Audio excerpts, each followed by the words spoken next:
एकीकडे भुजबळ नाराज आहेत, दुसऱ्या बाजूला राजेंद्र जैन राज्यसभेवर निघाले आहेत। स्वाभाविकरित्या भुजबळांच्या समर्थकांना हे पसंत पडलेलं नाही। या निमित्तानं येवल्यात नाराजीची खदखद बॅनरमधून व्यक्त होतीये। आमचे सहकारी आणि प्रतिनिधी नरेंद्र बटाव यांनी याचा घेतलेला आढावा आपण पाहणार आहोत।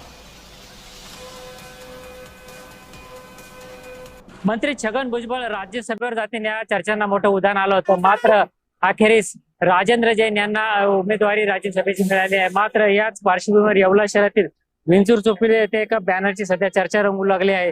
साहेब, निर्णय घ्या, आपले बळ छगनरावजी भुजबळ साहेब, आपला मतदार, असा आशयाचा बॅनर आता नागरिकांचे येवला लक्ष वेधून घेत आहे। या बॅनरमधून नेमका कोणता राजकीय संदेश देण्याचा प्रयत्न करण्यात आला याबाबत आता तर्कवितर्क लावले जात आहेत। आगामी राजकीय घडामोडीच्या पार्श्वभूमीवर हा बॅनर आता येवल्यात लक्षवेधी ठरत असल्याने नक्कीच येवल्यातील या बॅनरची चर्चा आता रंगू लागली आहे। नरेंद्र बटाव, जय महाराष्ट्र न्यूज, येवला। या बॅनरच्या नंतर खरी चर्चा आता वेगळीच सुरू झाली आहे। छगन भुजबळ यांनी निर्णय घ्यायचा म्हणजे आता करायचं काय? छगन भुजबळ यांनी राष्ट्रवादीतून वेगळा विचार करून बाहेर पडायचं का राष्ट्रवादीमध्ये शांत बसायचं, असे अनेक उपप्रश्न जन्माला येत आहेत।